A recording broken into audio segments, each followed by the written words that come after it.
Well, great. Good morning. My name is Helene von Bismark. I'm a German historian who thinks about Britain all day long, and I'm very pleased to be here for this workshop. And I'm supposed to chair the first session about how do the English, as possibly opposed to the British, view the world. And then later we're going to turn the perspective around in the second panel and talk about how the world, or different parts of the world, view England. We have 4 different papers today. First will be Professor John Denham, who and his PhD student. Well, he's not mine, but he's a PhD student. Yeah, So okay. yes, I just borrowed him to understand the maths. And who I think is joining online. Yes, Yeah. from the University of Southampton. Then we have Nick Pearce from Bath University, who used to be a Downing Street advisor and head of the IPPR think tank. And then we have Baroness Julie Smith, who is a Liberal Democrat peer in the House of Lords and a lecturer at the University of Cambridge. So, John, why don't you Okay, get thanks. Do I have control of the slides, Tim? Yeah, okay. Okay, well, good morning, everyone. Okay, let me start. Right, let me just set the scene for this session, in which I'm going to present a bit of survey work that we did in England and Scotland, because the money didn't stretch any further, although we would have liked to have done it in all 4 parts of the United Kingdom, on attitudes towards foreign policy. The background to this is quite straightforward, but we're trying to highlight something that is often obscured. The first point is that England, in many ways, shapes United Kingdom foreign policy. It does it because it's by far the largest part of the United Kingdom, but it also does it because the electoral system in particular has, over the last 40 to 50 years, produced governments of the United Kingdom that have very clearly been popular governments in England, but not necessarily so in Wales or Scotland, and certainly the same party is not represented at all in Northern Ireland. And even if, not getting ahead of the polls, the next election was to produce a UK government that was more balanced across England, Scotland and Wales, that's not obvious that that will change the way in which foreign policy is seen, because UK governments and government decision-making often share an Anglo-centric view of the British Union, which tends to equate views of Britain with those of England. Evidenced, as I said in my note, that I see that the Labour Party in the current election campaigns confidently with a Union Jack in England, but doesn't do so in Wales and Scotland, suggesting that Labour finds it easy to think of England and Britain as the same, but is much more reluctant to see the other parts of the United Kingdom as parts of Britain, even though they are Britain. So that's the background. The second bit of background was quite simply that Brexit, the biggest disruption in UK foreign policy for many, many years, was predominantly an England's decision. The weight of votes came from England, but particularly within England, those who emphasised their English identity. So part of the background work that Tim and I have done was just to explore whether there are echoes of that are still in the system, whether there are other issues lurking that might disrupt UK foreign policy, and particularly because of the impact that Brexit had not just on the UK, but on relations within the United Kingdom, particularly in relation to Scotland and Northern Ireland. Are there other things with consequences for the Union? So what we're going to talk about very briefly is 2 different surveys. The first, quite a simple one, exploring in England and Scotland. They weren't quite contemporaneous, so we need to take that into account. But England and Scotland, very simple attitudes towards those parts of the world with whom relationships were seen as most important, attitudes on questions of trade, attitudes on questions of defence and security. The second survey, which Conor will talk about, was a much more comprehensive survey, something like 28 questions, much more trying to get to underlying attitudes to foreign policy issues, and that was also conducted at the same time in England and Scotland. So let me start by just talking about the first survey. This is the simple one, which asked about relationships trade and defence. And we asked people essentially to what extent they agreed with certain statements and how strongly they agreed with those statements. So it wasn't asking people to choose between different statements. And in this survey, we asked people about their national identity on the Merino scale that goes from English not British through more English than British through to British not English. There are many ways we could have looked at the underlying data, of course, but we did this because in the Brexit referendum, whether you emphasised your English identity or British identity was a significant indicator of how you would vote in England, with the English people more likely to vote Remain, but also in Scotland, where it was British emphasisers who tended to vote Leave and Scottish identifiers who tended to vote Remain. So it seemed reasonable to ask about national identity. What we also did with some of this was we picked out those people who expressed a positive view on various statements. It cuts out some of the noise from the very large number of people who don't have particularly strong views on foreign policy. These are the overall averages from England and Scotland. What you see is that England prioritises US relationships more than Scotland, Scotland more than China. We won't try to discuss all the implications of what we're saying. Some of you might see in this an English favouring of the Anglosphere compared with Scotland. Others might think that's a bit tentative. There was very little difference on average between England and Scotland on trade or defence. So I'll go through these by nation. So in terms of relationships, what I think stands out here in England is there's a much greater spread of views on the EU and the importance of the EU in future relationships than there is in Scotland. And these are very clearly separated out by national identity to a extent that is less so in Scotland. So there's some evidence of some worldview there. Second, a general point about all this survey. In England, the national identity group is a fairly linear scale from the people who are English, not British, through to the people who are more British than English. And funnily enough, the British, not English, tend to move back the other direction slightly in the scale, which we see a lot of this polling. In Scotland, that is much less consistent. That there are quite a few issues on which the Scottish, not British, hold one position, and the more Scottish than British are the other hold. So national identities are more of a predictor of position in England than in Scotland. The next one we looked at was trade by national identity. So the priorities people took to reducing EU trade barriers, global trade barriers, but we also asked what sort of priority should go on to national resilience as a matter of economic policy, and secondly, resisting foreign ownership of business and services. And this, again, I think is quite interesting. No time to think about the implications. There's a greater spread within England on the importance of reducing trade barriers than there is in Scotland, where there's pretty much a consensus there. Interestingly enough, there's a bigger spread in Scotland on attitudes towards global trade barriers, so it's less of a consensus position. The other thing to highlight, though, is the extent to which all identity groups in both nations prioritise a politics of national resilience when it comes to economic and trade policy.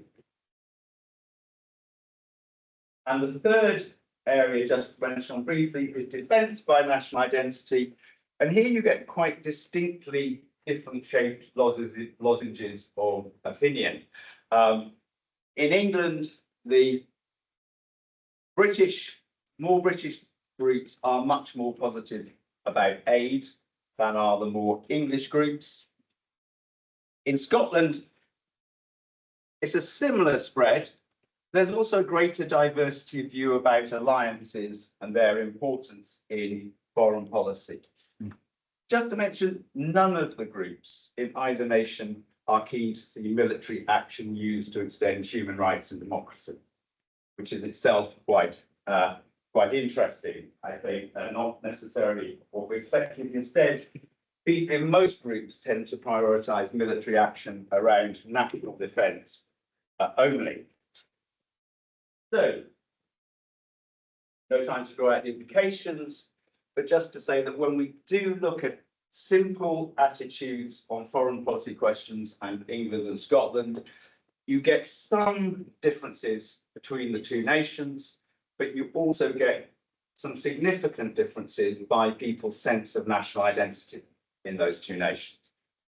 Now, I'm going to leave that there and say hello to Conor and let him work out technology so that you can see Conor as well. But who's going to talk about the second survey? Okay, so Conor, you can not see now. Okay, I'll just share my slide. Yes, yeah. So move on to the next one. It's gone. Oh. Right. Okay, Conor. Should I share my slides, or are we just going to work off the slides that are already? Tell me when you want to move the slide along and I'll move it along. Okay.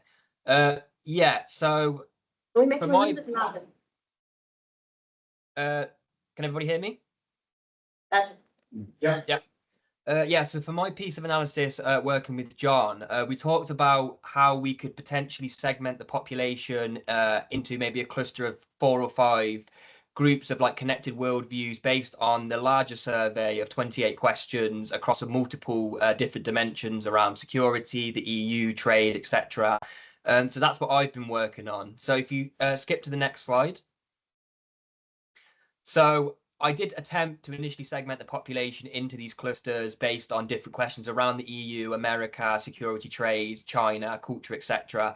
And the analysis failed to produce a clearly distinct set of clustered worldviews, primarily because there's just so much variation and noise in the data set that it's quite hard to distinctively cluster people. But what I did identify is that although you can't clearly segment the population, there does appear to be some underlying connections between these different areas of UK foreign policy. So if you skip to the next slide. So these two correlation plots for England and Scotland show where there's basically some levels of correlation between attitudes to different questions that we asked. So just to pick out a few, we noticed, for example, that positive attitudes towards the UK having its own nuclear weapons is also positively associated with the belief that the UK should not take more action on climate change than other countries. So there is a connection, for example, between security and climate change. We also found, for example, that the belief that the UK best succeeds as a sovereign trading nation is actually negatively associated with the belief that the UK's imperial history weakens its position in the world. So there's different areas where you can connect people's opinions, and there does appear to be some kind of underlying dimensions within the data set. So if you skip to the next slide. So what I essentially try to do instead, if anyone's ever done something called dimensionality reduction, which is like principal components analysis, I essentially reduce down all the different answers to all these different questions to a smaller set of primary dimensions using something called correspondence analysis. And what it essentially does is it shows the kind of visually the connections between different questions that we asked. And we identified 3 primary axes of foreign policy attitudes, which explains almost half of all the responses in the data set in both countries. So these 3 dimensions that you kind of have to infer for yourself. But the first one we identified was kind of sovereignty. So this explains attitudes towards nuclear weapons, the UK's relationship with the EU, the UK as a sovereign trading nation, and also the UK's action on climate change. The second dimension we identified was primarily Atlanticism. So this is just people's attitudes towards the USA and the UK's relationship with the USA. And then finally, the third one, which was a little bit harder to kind of understand, but we've kind of called it broadly the UK and the world. This explains attitudes towards things like free trade, market economics, Britain's imperialistic history, also climate change, and then also Britain's relationship with NATO and also the war in Ukraine. So if we skip to the next slide. If you then plot respondents along these the first 2 primary dimensions, you can kind of see already the kind of leave remain spread along primarily the first dimension. So unsurprisingly, leavers show much higher levels of sovereignty on average than remainers. And then if you then segment it along the second dimension, which is Atlanticism, interestingly, you see a little bit more of a split even within leavers and remainers. So for example, among leavers who are primarily more sovereigntist in their attitude, there is actually some discrepancy between those who are more pro-Atlanticist and those who are more anti-Atlanticist. So we skip to the next slide. So just interestingly then to look at the first dimension, sovereignty, if we split that by the Moreno scale, for example, you see in England that those who identify as English and not British demonstrate the highest levels of sovereigntist sentiment, and then it kind of declines at every level to where British, not English, demonstrate lower levels of sovereigntist attitude on average.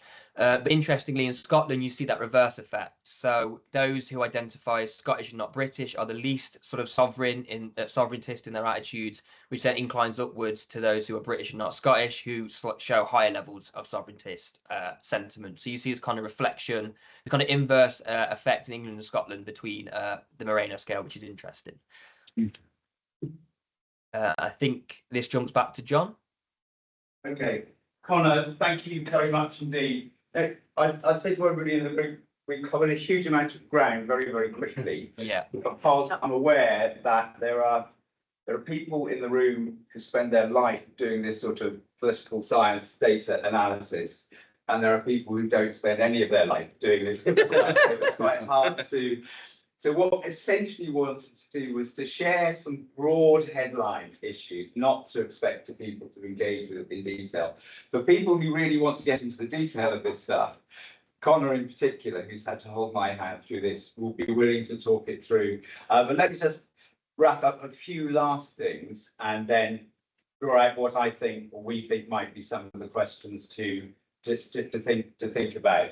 And also people who actually really do get into the data would be very happy to talk afterwards about maybe other ways we could have looked at the data and other ways we could have questioned it. One of the things I should have stressed, which came out very strongly from what Conor said, was the current position of people who voted Leave Remain in 2016. So I need to stress, this actually was a serendipitous byproduct of the fact that we were using the YouGov polling panel. So they know how people voted in 2016. So this is not people who have described themselves as Leavers and Remainers today. It doesn't tell us anything about how their attitude to whether we should be in the EU has worked out or where Brexit has worked or not. This is the group of people back in 2016, actually we find still have, whatever their views on the EU today, distinctly different worldviews and some distance apart on quite a number of different questions. So although we weren't able to do a sort of proper scientific segmentation of issues, there's something significant there in the woodwork. So just running through this, when we looked at the earlier types of plots, I showed you on the simple questions and used the same Leave Remain data. Again, you see very different footprints in both England and Scotland between Leavers and Remainers. Perhaps interesting, you could argue that in Scotland, the divergence is almost entirely on the EU, whereas in England, it's a much different shape with more of an emphasis amongst Leavers on the Commonwealth and Australia, less engagement with India, China and the EU. Again, questioned, is that a sort of Anglosphere attitude beginning to come out amongst Leavers that is not there amongst Remainers and is less evident in Scotland? I raised it as a question, not as a conclusion. Secondly, on trade, again, different shape lozenges. The Leavers much more emphasis on protecting British business and British services from foreign ownership in both groups. The gap around the importance of EU trade barriers far bigger amongst England's Remain Leave community divide than in Scotland. And possibly the biggest difference at all on the defence comes security issues, where you can absolutely see that the Remain voters are much more positive about foreign aid in both communities. English Leavers, but also Scottish Leavers, much more wanting to restrict military action to resisting direct threat to the nation. They are the least enthusiastic about using military action for human rights, democracy issues, but none of the communities are particularly keen on doing that. Similar positions. And the final thing that you'll want to look at, because they're in the papers we sent out to you, what Conor did was map the differences in attitudes from the bigger survey by the Leave Remain divide. So you see, and I'll probably just do the England one, huge difference on England's position as a sovereign trading nation on alignment with the EU, positive attitudes towards the EU as a force for good in the world, but also a very big divide on whether this country should go, or England, UK should go further than other countries on climate change. That's the fourth most important bit on this divide. A big divide on the priority of economic issues over humanitarian issues, going down to quite a substantial divide on nuclear weapons. And in Scotland,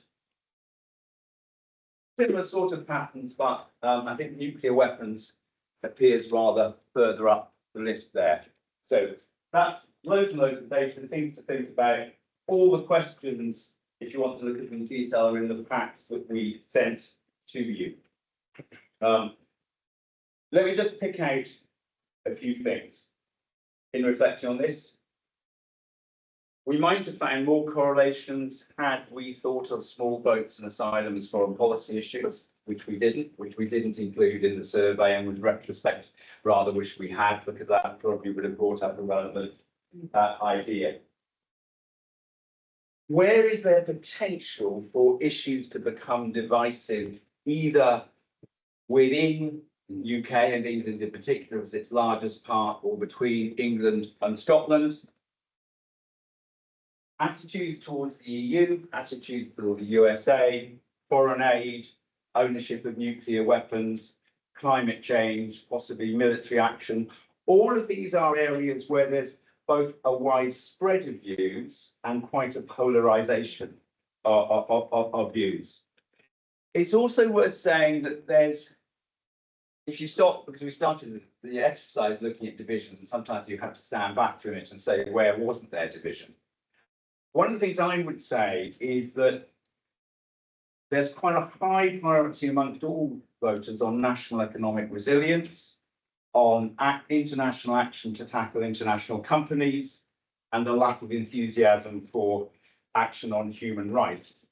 And that's quite interesting, because some of the precepts of UK foreign policy for the past 30 years have been in various order: globalization, liberal interventionism, neoliberalism, Atlanticism, and guys alone trading nations. And if you actually test those propositions of UK foreign policy against where the people are, there's not a huge sign up for any of those. The final point to end is this, and it should, I hope, be part of the discussion in this session and later on.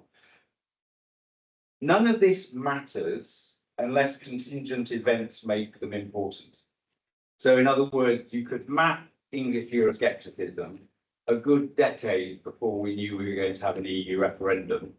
And it was in the system and it didn't seem to matter. It only mattered when both the combination of the sovereign question of Brexit and immigration came together at the time of the referendum. And if we look at where these issues have entered the political system, they've either been through elections, through referendum, through the initiative of disruptive political parties, as Farage is doing with reform at the moment, or the positions taken by legitimate elected bodies, which have highlighted differences in attitudes, as of course happened after the Brexit referendum over the Internal Market Act and things of that sort. So part of our discussion perhaps is not just about public attitudes, but what are the circumstances in which any of these issues might come to be important. And probably for the last session today, what does this say about territorial management foreign policy within the United Kingdom, particularly when territorial foreign policy is usually assumed to be England's foreign policy and not something that Scotland, Wales and Northern Ireland have got much of a say on. So if we want to avoid some of the events of recent years, do we need to manage the territorial discussion of foreign policy differently? Thank you for your patience in bearing through, which is like a 3-day conference worth of material, but This is the start of the process for Tim, myself and Conor, so I hope we can come back to some of these issues in due course. Thanks, Elaine. Well, thank you. Well, thank you. I think what we're going to do, we're listening to all the papers first, and then we move it to the discussion, so everybody gets an equal share of time. So Nick Pearce will go next. Thank you. All right, thank you. Good. Well, thanks very much, John. And Conor, that was it's really interesting. And I think this question of the territorial politics of foreign policy is under-researched and very important. I just want to make a few points in response to the themes that John has raised, and in particular the one that you ended with, John, on the question of the relationship between public attitudes and public opinion and contingent political events and political strategies, how those attitudes are mobilised for particular political projects. And the first point I think to make is that in major political projects in our history have combined both the external and the domestic. They have sought to prosecute objectives for domestic policy and domestic political advantage or electoral advantage alongside external positions. So tariff reform, which split Edwardian politics and dominated conservative politics well into the 20th century, combined both a perspective on England and empire and its role, the role of tariffs in cementing particularly the white settler colonies, the dominions of empire, with a project of social reform. Tariffs would pay for pensions, they would pay for meeting the social demands of the newly enfranchised working class communities. Brexit's the same. Left-wing supporters of Brexit supported it because it would enable, apparently enable, more public ownership, state intervention in the economy, state aid, ditto those on the Thatcherite right of the Eurosceptic Leave camp, wishing to see Brexit enable the kind of completion of the deregulation of the British economy, Thatcherite liberalisation and so on. So that has been characteristic of major political projects, to link the domestic and the external, and that's something I think that we come back to. John mentioned immigration, we'll talk about that perhaps a bit more. On the Anglosphere, and this is a very good example, the Anglosphere was certainly a project of English conservatives, drawing on the attitudes and the sort of sense of kith and kin familiarity which John pointed to in the data that there seems to be amongst the English, and very much developed within the sort of peripatetic networks of English conservatives in the Anglosphere itself, amongst political parties of the right in Canada, Australia, New Zealand, and the UK and America, and constructing an alternative place for Britain in the world outside the European Union. So saying if we leave the European Union, there is a natural place for us, there is a natural set of alliances, the Five Eyes alliances for defence, foreign, security policy and trade, which is the Anglosphere. And that was very much a project led by English conservatives, no question about that. They're an example of how some of those differences in public attitudes that John pointed to might be sort of mobilised in the service of a bigger political project on worldview of Britain's place in the world. Just on some other questions of the relationship between England, Scotland, Wales and Northern Ireland. I think here, certainly historically there have been relations which are geographic and geopolitical in nature between England, Scotland and Northern Ireland in particular. Historically, Ireland and Scotland were seen as a vulnerability for England, a backdoor to England for French and Spanish forces. That lasted well into the 18th century for after the Act of Union, the Jacobite rebellions, for England's relationship to Scotland. And with the Irish, of course, it was the main reason for the Act of Union. In 1801, the Irish Republican rebellions in the late 18th century, and that sense of strategic defence vulnerability posed by the periphery for England certainly persisted in respect of Ireland and the Republic of Ireland as it was formed through the 20th century, the treaty ports, for example, that remained within the British Empire when the Irish Free State was founded, two in the south and one in the north, a source of tension in the 1930s, the protection of Atlantic convoys and so on in the Second World War. And you see today, very interestingly, English Conservatives attacking the Republic of Ireland for free riding on NATO and Yes. for exposing England and the rest of the United Kingdom to vulnerabilities from the Russians in particular. Policy Exchange published a couple of reports on this, arguing that Irish neutrality free rides on NATO and exposes the UK. A different but separate issue related to Scotland, John mentioned attitudes to nuclear weapons. A big issue for British policymakers in the run-up to the Scottish referendum was preparing for the case in which Scotland became independent, what would happen to the Falzane nuclear base, and that you know, being a very important strategic base for British defence. And of course, the Scottish National Party is an anti-nuclear party and takes a different perspective on these issues, and that is reflected in the data. Yeah, So we see absolutely. we see Scottish voters being far less committed to nuclear defence. I think on other questions, divides within the populations of England and Scotland and Northern Ireland are more significant perhaps than divides between them. So attitudes to the issues that John raised, attitudes to overseas aid, whether we stay in the European Convention on Human Rights, attitudes to Gaza, the conflict in Gaza, are structured by age primarily, as was the Leave Remain vote. Leavers were older voters. There was a cross-class coalition of older voters, and we see that in attitudes to issues like Gaza as well, overseas aid and others that John has talked about. There is more of a pro-Palestinian perspective amongst Scottish voters in the data, and that perhaps in part reflects the Irish Catholic heritage of many Scottish voters and within political elites, a much more sympathetic position in respect to the Palestinians than you find in English politics.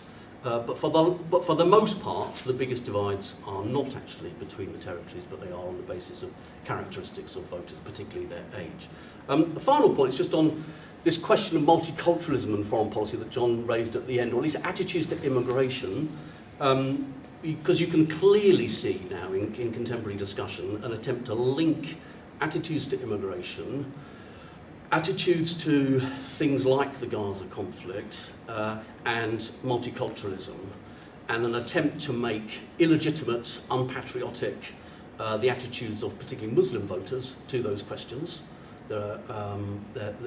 their connections and views on foreign policy issues being rendered illegitimate by those that oppose immigration, that are increasingly Islamophobic and have in their project a desire to link those sort of foreign policy positions taken by sections of the British public with their identities and belongings. So, you know, we've traditionally thought of multiculturalism and foreign policy as being an issue of diasporas and diasporic links, and some of those sorts of questions. Actually, I think it's very different now. It's not simply about those diasporic issues that pertain to particular communities. It is much more about the linking of insiders and outsiders, and foreign policy being used to be part of a cluster of issues which render certain populations illegitimate or attempt to render certain populations illegitimate, and certain stances on immigration more or otherwise patriotic. And that would take us then to the kind of question of Englishness, because those links have been mobilised in the past.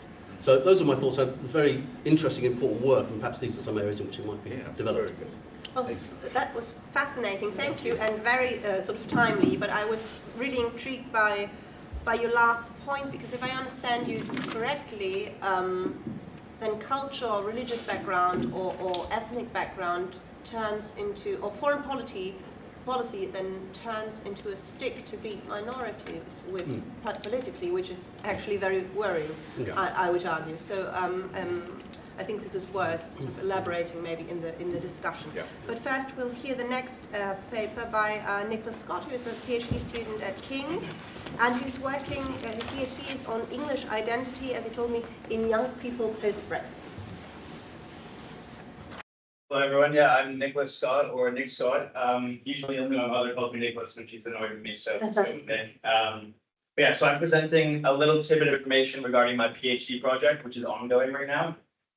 So I don't have nearly as much depth of data as John does, and my study is mainly qualitative as well, so it's more to do with subjective viewpoints, opinions, and identity in young people post-Brexit, as Tim just said.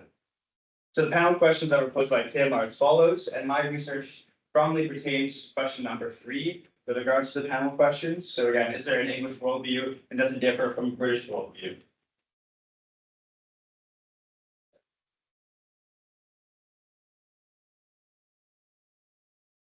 That's good.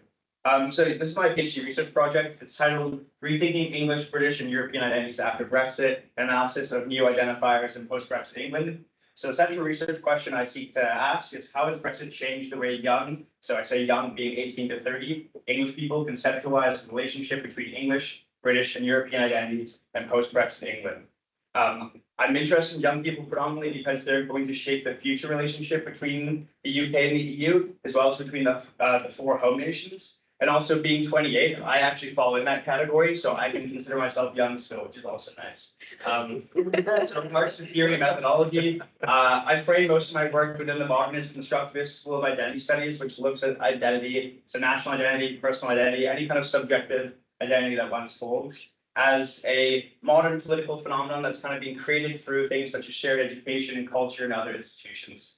I also use post-functionalism, which is this theory of European integration that argues as identity issues become more politicized with regards to things such as European integration, usually things will then affect, I guess, political realities. So post-functionalism looks at identity and how identities become politicized in the UK as one of the foundational reasons as to why Brexit happened. And then the most interesting aspect of my research, which is called Q methodology at the bottom, is my data collection and retention method, which I'll delve into more in depth.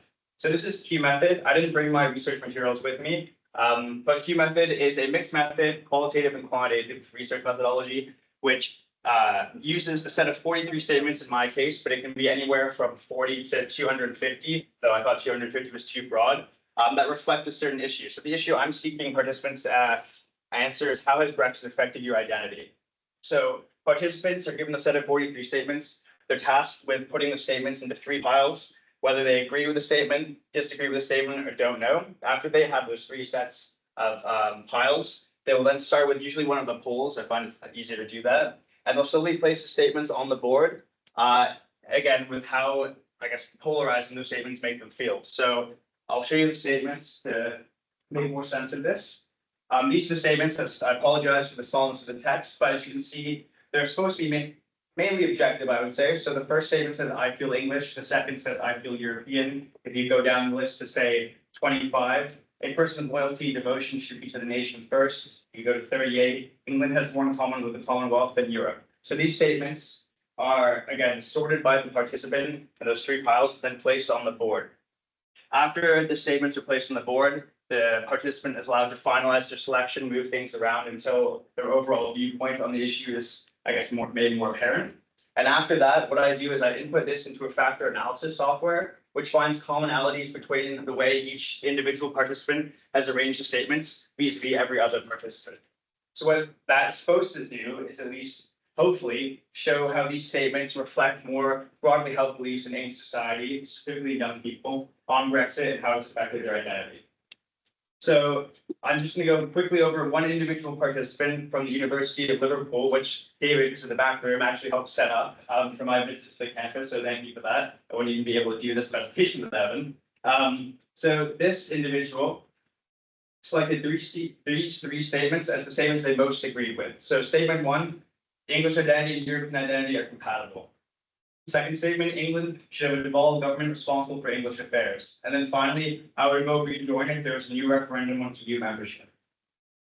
So after the participants have done their statements and they put them all out onto the board, they then are asked to explain why they selected the 3 statements in the most agree column and the 3 statements in the most disagree column. So you can see here, for English identity and European identity are compatible. The respondent said, I believe that identity is most composite in the sense that I'm from Merseyside, English, British, and European. These identities don't compete. My European identity is a more normative one. For statement 42, I would vote to rejoin if there was a new referendum on EU membership. They say Brexit has been a political and economic disaster, and they would immediately rejoin the EU. And then finally, for statement 29, England should have a devolved government for English affairs. They believe federalism would deliver power to local people in a better way. So then we move on to the ones they most disagreed with. So they have England is better off out of the EU. England and the UK should no longer be viewed as European after leaving the EU. And finally, my identity is English, not British or European. So for part 2, England's better off out of the EU. The benefits of the EU membership were profound, so they fundamentally disagree with that statement. My identity is English, not British or European. So they say their identities aren't exclusive and they can identify as all three, which is important for the next bit, which we'll discuss in a second. And finally, England and the UK should no longer be viewed as European after leaving the EU. So they say this is more an objective reality. England and the UK more broadly are on the continent of Europe, even though they're an island nation, which is another aspect of English and British identity. But it says we are European. So what you can do from here is build identity typologies. So what I've done is I've taken those most agree, most disagree statements. Again, mind you, this is just one individual. So with more data, I can build, I guess, greater personalities within English society. But the core beliefs and the traits that I've identified here and this pragmatic Anglo-European typology is that English identity is compatible with British and European identities all at one time. Similarly, identity should be inclusive. The UK and England are a part of Europe by geography, history, and culture. So it's not just an objective reality in the sense that you can observe it on a map, but it's more so to do with history and culture, shared beliefs, values, and more abstract or ideational things.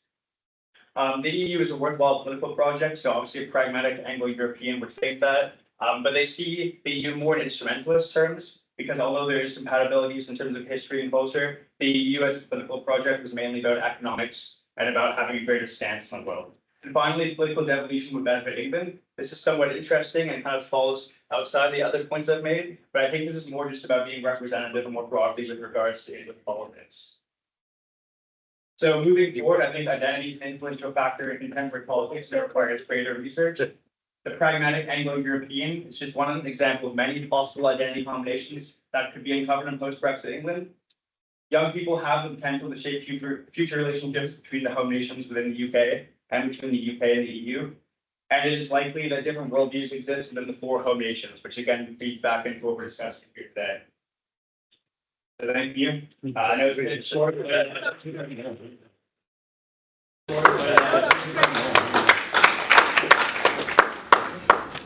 Thank you. It would be interesting, but I suppose you're just getting started. Is this type which you just present, I mean, how representative is he or she? I mean, so I've actually done quite a bit of field work right now, and I haven't done any of the computing because I'm still trying to teach myself half of it, because I didn't even know what Q method was until my supervisors introduced me to it. But in terms of the qualitative aspects of it, a lot of people do identify pragmatically with the EU and wish they never left in the first place. With disdain on your face. But they viewed it more in instrumentalist terms, and they weren't really identifying as European. I find it quite interesting. A lot of the participants will say, I feel English, I am English in the most degree, and I feel European somewhere in the middle.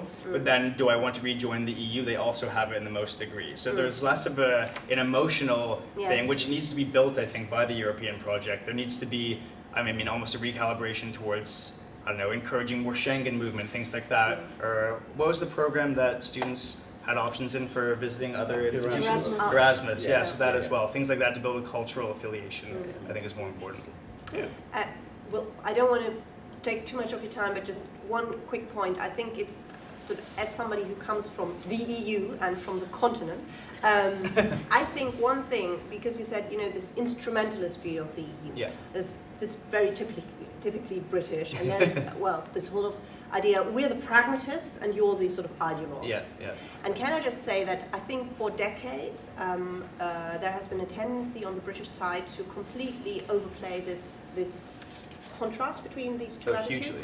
And that actually lots of, sort of when you talk about sort of general population, there is a very broad consensus in a country like Germany that the EU is a good thing. That, I mean, you know, Brexit is not a thing apart from the far right. But still, I think very often the British suspect that we have this huge emotional connection with it, and you're just very sort of, we just pick what suits us. I actually think you sometimes underestimate how ruthlessly pragmatic people like the French Yeah, and indeed the I Germans agree, are about this. And so this might be just as context, might be interesting. But thank you so much. And Thank next you. we have Baroness Julie Smith, who's a lecturer at Cambridge. Thank you. It does feel a bit like we've got to the point when everything may have been said, but not everybody's said it. And I realise that I am now the 5th speaker, or at least, yeah, 5th after, because we've had Conor online. And what I would say to John is, what a great idea to have somebody assisting with the statistical, quantitative background. And when you've finished using Conor's services, please can I borrow that there was a suggestion that we were all giving papers this morning. And I think what we've got is one very full paper and one very clear exploration of a PhD thesis. And then, if Nick will forgive me, Nick and I are giving slightly more anecdotal responses. I do not claim to have a paper. And my role in Cambridge is as Professor of European Politics. I suddenly thought last week, having forgotten about this workshop, I'd cancelled everything in London because the elections meant that everything was cancelled.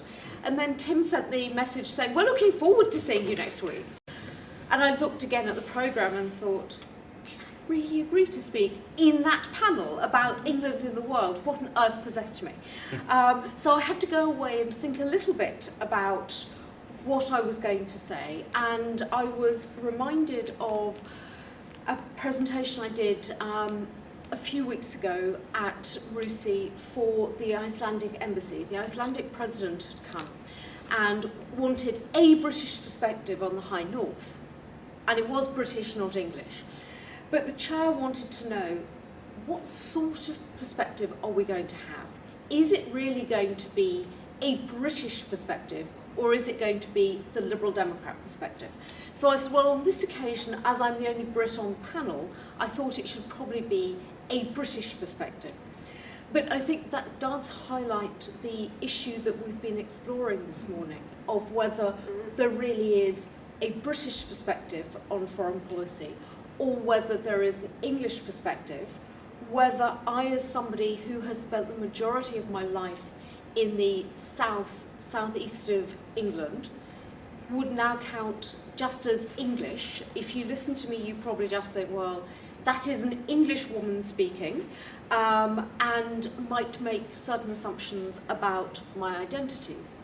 But I realised a few years ago, when I went back to the university's language centre, feeling that my modern foreign languages had got a little bit rusty, that there was a word that I didn't know. And that was, so I'd gone back to refresh my German, and I wanted to say that I was British. And because I was being encouraged to say Engländerin, English. And I realised subsequently that when I was at school, when I was a young person spending time in Germany, I was obviously just quite happy to say I'm English, because the whole discussion of British versus English hadn't really become a thing. And suddenly when I went on a French exchange, I was English, Anglaise. And my French friend's sister said, well, her father-in-law was going to be visiting. She was going to tell him that I was Irish, because he remembered the Second World War and he wasn't very happy with what the English had done. So she was going to rebrand me as Irish. Well, most of my ancestors were Irish, and I'm a Catholic. So I come to international and European politics very much with a sense of the international. I don't consider myself a pragmatic English European. I consider myself a rather federalist British European.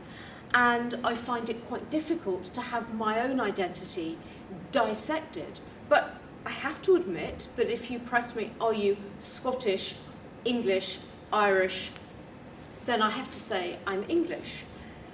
But I spend much of my time trying to work on the United Kingdom's relations with the European Union. But wearing my political hat, I speak for the Liberal Democrats on defence. Defence and foreign policy are reserved competences, to use not quite the language we'd really use in the UK. But in terms of why we would be looking to Westminster for the policy, it is precisely because foreign policy and defence are retained policies. So when David Cameron is going around the world, he is actually speaking on behalf of the United Kingdom. And yet, if you go to Brussels, you will see that the Scottish Government has representation in Brussels. And there is a very clear sense in which the Scottish Government, in place since 1999, has increasingly sought to play an international role. And I think that is something that we don't necessarily talk about. And if you listen to questions in Parliament, particularly in the House of Lords, where the SNP have no representation, you get unionists on both sides, Labour and Conservative, who will be asking, by what right is the SNP, is the Scottish Government going and presenting itself as a separate international actor? But that is something that we've seen over the years. So 25 years ago, sorry, I became head of the European programme at Chatham House. And one of the pieces of work we were doing was looking at regional cooperation in Europe, where at that point we were probably talking about Scotland as a region rather than necessarily calling it a nation. But one of the things that Scotland was keen to do, well before the independence referendum of 2014, was looking at who were the other entities, regions that we might talk to. So Bavaria and Germany as a strong player. But over the years, Scotland has increasingly looked to Denmark and Ireland, two of the three new members in 1973, alongside the United Kingdom, both of which can say we've actually benefited from membership of the European Union. And what you've got with the Irish case in particular is a country that was always subservient to the United Kingdom, in its shadow, now able to have a seat at the table. And gradually, through the 1980s and 1990s, you would see successive Irish Taoiseachs having a role internationally, which no Scottish First Minister can have. So what we have, I think, are some Scottish perspectives that are different from those in London, but a sense of aspiration that if small member states can play a significant role in Europe, why couldn't Scotland not look like that? So there may be a pragmatism to that. It's not just saying we want to be in Europe because we benefit from the trade, but also because Scotland potentially could play a significant role, ideally as an independent state. So you can see a reason why being more Scottish than British in the context of that data makes sense. Because if you were European, if you were Scottish, if you voted voted no in 2014 because you'd been persuaded that that was the only way to stay in Europe, then by 2016, having seen the changes, you might now be saying, well, actually, where are we? Where does Scotland fit? And for many people, there is that identity of being Scottish and European, and the prospect potentially of independence in Europe. But so I think there are differences. But I think the other point that I want to make, and then I'll shut up because I realise that people will want to ask questions, is that what we've got, I think, in the United Kingdom is a sense in which the UK has played on its traditional sense of being a large country and forgotten the line from Diana Panker that in the European Union, and obviously until recently the UK was in the European Union, that there are two sorts of states: small states and states that haven't yet realised that they are small states. Germany and France might wish to differ, but the United Kingdom, outside of the European Union, is at the very most a medium-sized state, and it's one that needs to look again at its alliances. And that's something that was touched on in some of the data, but I think is also something where we see a difference between political parties, that traditionally we've seen the two main parties going back and forth about whether they felt that membership of the European Union was a good thing or not a good thing. We now have the situation of being outside the European Union and no prospect in the short term of rejoining the European Union.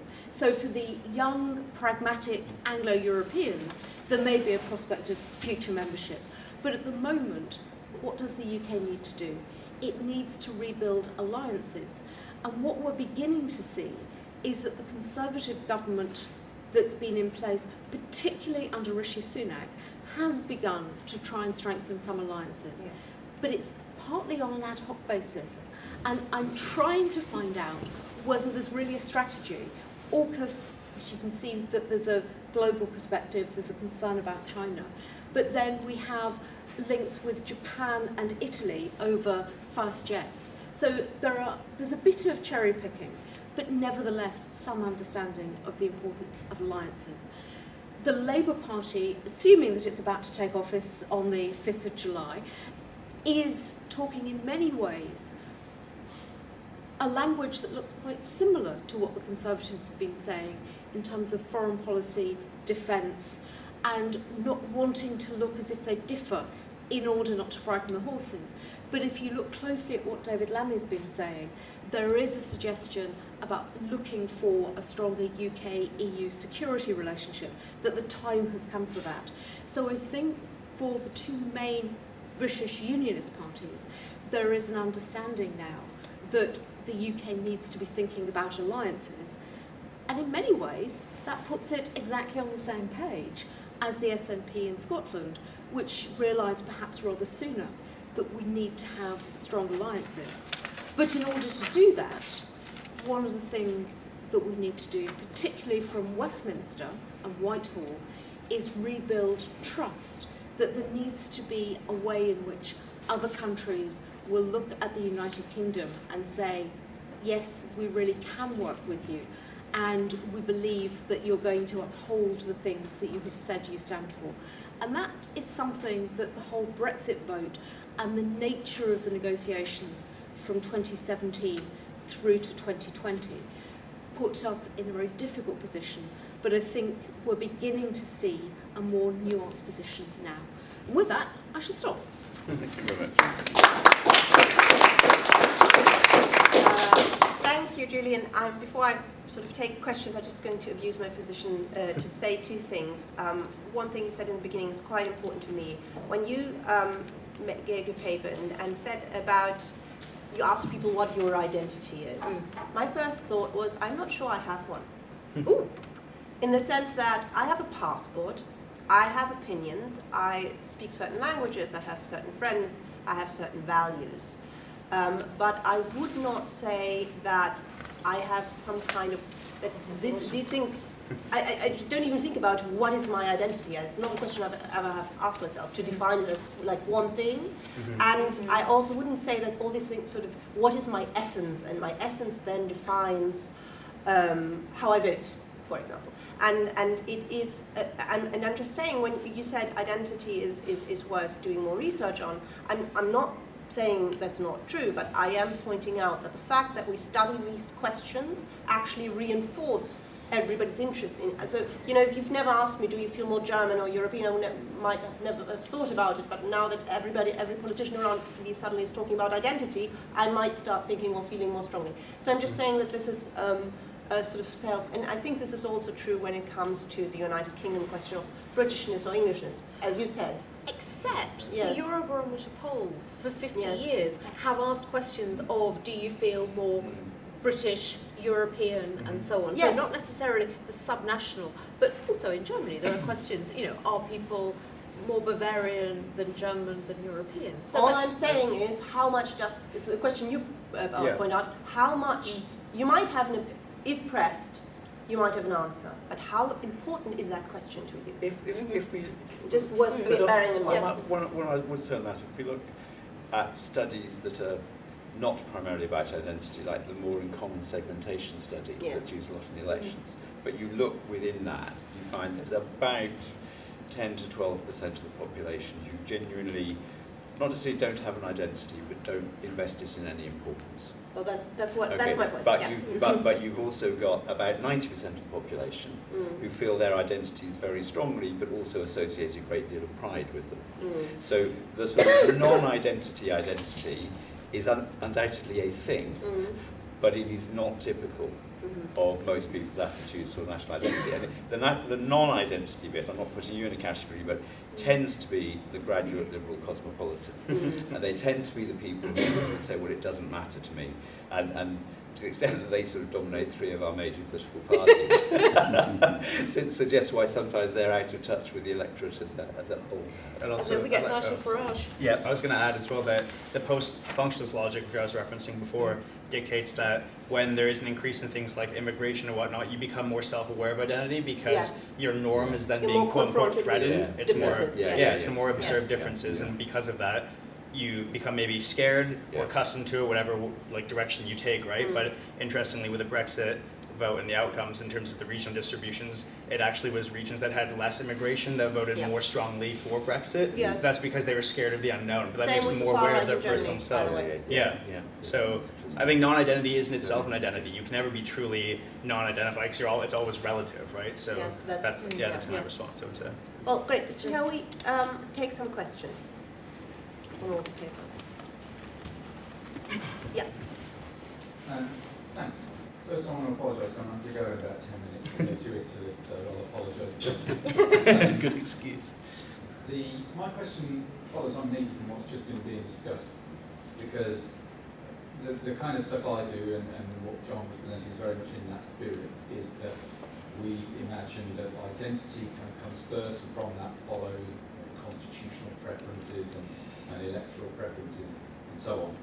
But then obviously we discover on the cases like the Scottish referendum and the EU referendum that it changes identities, and so now one way of interpreting that is that this feedback is from identity to politics, but from politics to identity. But it feels to me like the kind of identity or the kind of identity survey response that can follow from, say, a referendum is different. I wouldn't go around saying, well, now they've changed that could change everything going forward, because the kind of stuff we're used to changing is actually the stuff that's causally prior. So what I really want to know is, what should we call the two types of identity that we've got? The one that we've been working with all along, that is deep and comes first and did the driving, as opposed to the one that is generated by politics, for want of a better way of putting it. How can we call that second type, and is it as kind of almost ephemeral as I'm beginning to sound like I'm suggesting? Well, do any of you want to? I mean, I would have let me hazard a couple of things. Well, it's good to see you. I came to the room and I thought, no, you're in Pisa, but you're not yet in Pisa. Firstly, and this complicates things, but the identity categories we've got, British or English, I'm increasingly thinking confuse as much as they elucidate. Not least because, for example, most of the people who said I'm English more than I'm British, who voted Leave, when you ask them about their Britishness, they're very strongly British, and they're very patriotically British. So it was a very English thing. So what you find, say, take Britishness, it comes in a form that is very strongly associated with a very strong Englishness and a desire to see an English Parliament, not be in the EU.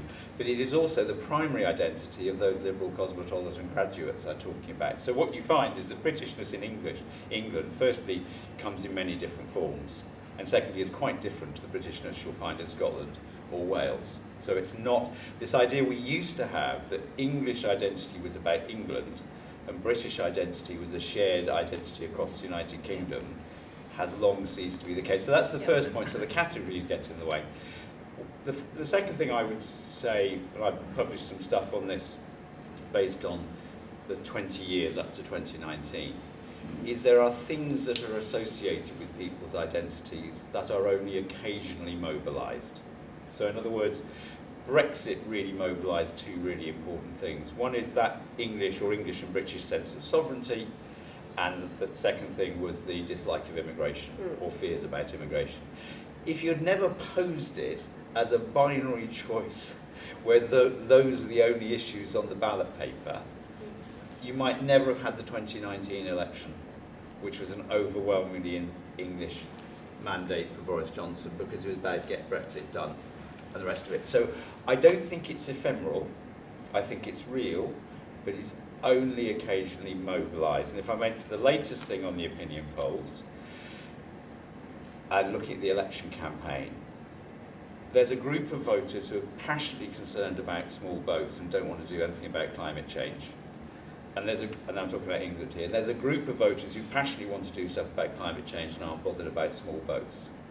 Why is that not really appearing in the election campaign, apart from in Clapton and the Reform Party?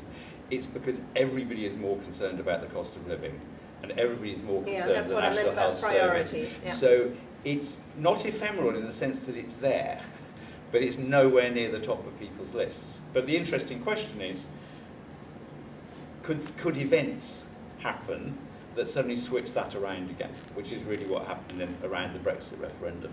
Can I just say, events is one thing, but isn't also political rhetoric and sort of sloganeering and discourse another thing? I mean, if you sort of whip people up in a certain direction, doesn't that have consequences in mobilizing these positions? So you can't mobilise something that's not there. No, I said it's there, but you said it's not necessarily always mobilised. But that's not just what happens; it's also what you say. Yeah, absolutely. On my very rushed list. Sorry. So my rushed list of events was disruptive political parties. Yeah. Okay. So in other words, okay, without UKIP starting off in Euro elections and then winning council seats, there never would have been a Conservative offer of a referendum, there never would have been Brexit. So if you don't have a disruptive political actor, the views are there. You haven't created the views, but they have to be expressed. Absolutely, absolutely central. Then we're the same. Central. Yeah, we're the same place. Yes. Yeah. Good. Anybody else? Can I ask a question about class and ethnicity? So John, you talked about age being a key factor. To what extent does class still matter in terms of people identifying with either English or British? And to what extent does ethnicity matter? Because it used to be that if you were white, you were more likely to identify with English, whereas if you were non-white, you were more likely to identify with British. And just Nick, your sample, how does that feed in? As you go to talk to working class young people, you're going to talk to those from different ethnic backgrounds. So I have not accounted for demographic data because that was beyond the remit of the PhD, according to my supervisors. So all the data I've compiled so far is anonymized, and it's just about the more broadly held beliefs as a snapshot. And then, I mean, if anyone's offering postdocs, please take me on, and I'll incorporate demographic factors. And then, in terms of catchment areas in the university, so all the interviews of the Q method respondents I'm conducting are at the institutions across the English 9 former EU parliamentary constituencies, and I'm looking at catchment areas of institutions. Broadly speaking, it's just to be somewhat representative, but it's not going to be entirely representative, so I can't really speak too much to that. So it's mainly university students? Yeah, and I'm also going to vocational colleges as well, just to incorporate, I mean, because there's certain class associations and stuff with different institutional types, yeah. And so just on the data point, on the ethnicity thing, there's a real shift in the last sort of 10 or 15 years, but it's an incomplete process. So both English and British were both historically seen as white identities. Okay, British multiculturalism started, there never was an English multiculturalism, very different to Wales and Scotland, which built national inclusive projects. So Englishness has trailed behind Britishness in inclusivity. Where we are, latest polling done a couple of years ago, Most people in England no longer regard English as a white identity. Most white people don't, and that's a very significant change in attitude. However, whilst most people in ethnic minorities say, I could be English, they have not yet signed on the form, if you like, done the deal. And that's partly because outside of sport, ethnic minorities are rarely represented as English. They're usually represented as British. So it's sort of moving in an inclusive direction. But what we don't know, unless somebody else has got it, is how that relates to the sorts of issues we're talking about here. And the trouble with the sort of YouGov polling is, and it's notorious, is their panels on ethnic minorities, but particularly on new minorities, new migrants, are very weak, because who signs up to an online polling thing, so however you try to do it. What we know, for example, is that more ethnic minorities voted Brexit than people would have assumed. And there was a very big play by Leave for ethnic minority voters on the basis that freedom of movement within the EU was a white policy, and that it actually was discriminating against people coming in from outside the EU. Yes. You'll be able to bring your family members in much more easily once we've left, despite the fact that the number of third country migrants coming in was already about double, you know, if not more, the number. You know. Although it did turn out they were going to let in far more people from outside the EU. And any of us remember the Leave campaign promising at the time. And then you think of the Breaking Point poster, and it all seems a bit contradictory. Maybe, is there any other, Thinking about Scottish independence and looking at the data, what would you say there's any generalisations can be made about the shape of a Scottish foreign policy? You mentioned the nuclear issue, for example, or is there in fact what you find as big a spread, if you like, a variation of attitude within Scotland as you might suggest there is in England?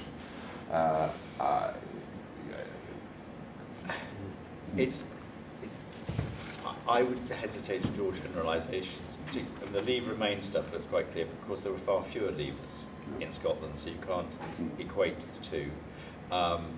I would guess there probably is I'll have a look back at the numbers, a large group of people who would be anti-nuclear, pro-EU, pro-action on climate change. So you could see, I think, and Rob may have a view on this, the elements of a broadly progressive Scottish foreign policy in those terms. Whether that can find expression when the practical difficulties of Scottish independence have got higher since Brexit, I don't know. Particularly the nuclear issue. Yeah, I mean, I'm not really an expert. I find it fascinating, somebody's done all his politics in England, that the SNP can be an anti-nuclear party, and it appears never to have caused them any problems at all. I was just in Scotland to do research on, a chapter from my book which is supposed to be on the future of the Union, and I interviewed politicians from all different parties represented in the Scottish Parliament, and it was really fascinating because you talk to a Scottish nationalist and he tells you that we want to stay sort of as an independent Scotland, we want to join NATO, that's the new line now, we want to join the EU but also NATO, so we want to get rid of the nuclear weapons, but we want to be in NATO, and that's not a contradiction because there are plenty of countries in NATO who don't have nuclear weapons. And okay, fair enough. And they very much emphasize their progressiveness, and that Scottish nationalism is not right-wing, is not nationalist, is not blood and soil anymore, it's very much sort of social justice. Okay, I do that interview, go 2 doors down and talk to somebody from a different party, which is well, he spoke to me on the record, might as well tell you, so this was a Lib Dem. And he said, well, the SNP is the only party in Europe which has managed, which is fundamentally a right-wing nationalist party, managing to pull off the big sort of trick and disguising themselves as liberal progressive people, and everybody's buying this. I have yet to make my own, I don't have an opinion yet, so I'm just pointing out this contradiction, because it is at least a justified question to ask how a nationalist party can at the same time, and I think this is because I think over the last few decades Scottish nationalism very much took that road towards saying or our social problems, very profound social problems that we have here in Scotland, are due to the fact that we are not free, and that independence would mean that we could tailor our own economic policy, social policy to Scottish problems. I'm just repeating what people tell me, I'm not saying I agree. And this is how independence is not sort of, and then also they hate the comparison between, which as a sort of European observer, the comparison between Brexit and Scottish independence. Yeah. Well, the Brexiteers They hate loathe it as well. this, Yeah. and they say no, the difference is Brexit is a right-wing thing, and Scottish nationalism is a progressive, sort of soft left thing. I'm just leaving that there, and I'm also going to talk about it in my paper. But Can I just make a slightly related point about how things find political expression? Yes. Because Julie made the point quite rightly that defence and foreign policy is reserved to the UK government. But the UK government is structured in a way that does not delineate a UK interest from the English interest. Yep. And so we have a structure of internal politics where it will always be possible for people in Scotland or in Wales or in Northern Ireland, and that's been the most obvious in the last year or two, to say this UK government is representing England's point of view, but it's hidden because England dominates the UK government. And one of the interesting things, I think, will be if there is a change in the election and David Lammy, who's a good friend of mine, a Londoner, black, absolutely clear that he's English, famous interview on LBC when he was talking about this, whether David's perspective on life is actually UK. Yes. Or whether his political experience is actually deeply in England, and that would come out as UK foreign policy. So I think when you talk about Scotland being represented internationally, one of the weaknesses in the way we do our territorial politics is that England's interests are hidden, but are dominant. And one of the things that happened in the wake of the referendum was the fact that the government was in London was reluctant to use the intergovernmental mechanisms that could have been used and should have been used, and said no, fisheries shouldn't be repatriated to Scotland because and actually there were ways in which the internal politics of the UK were damaged precisely in the way the powers were repatriated. Yeah, absolutely. Yeah. Okay, I think we have 4 minutes left. So is there a final question, or do any of you want to sum up some final points? Otherwise we can have lunch. Well, thank you all very much. I think there's much more to discuss. I think the point you made about also foreign policy, and that's a general point which is really interesting about foreign policy and minorities. I think not just in the United Kingdom, what we're seeing at the moment all over, I would say, the Western world, is that the distinction between foreign policy and domestic policy, this is becoming much more blurry, and that also has to do with defense and the changing nature of war, in the sense, and questions like national resilience, and it's no longer, war and peace are not strictly binary. It's no longer just crossing a border with a tank. It's also hacking the NHS, for example, or so. And at times like this, when you don't have a war, but also you don't really have security, and foreign and domestic things sort of are hard to distinguish. And then you have politicians who might use foreign policy to make domestic points, and they're doing that everywhere. And without getting into the details of Israel and Gaza, I mean, we see this all over Europe, we've seen it in America, how honestly the debate in these different countries about this issue has actually precious little to do with what is happening on the ground in the Middle East, and very much to do with the domestic sort of different grievances or opinions, or politicians also reacting to how people feel about this. So I think this is not a uniquely British phenomenon, but it's maybe worth thinking about. So I thought that was a really important point. Anyway, thank you all very much, and then we'll reconvene at 1. Yes, 1 o'clock, yes, so lunch is just outside. Yes, we will start on. No, it's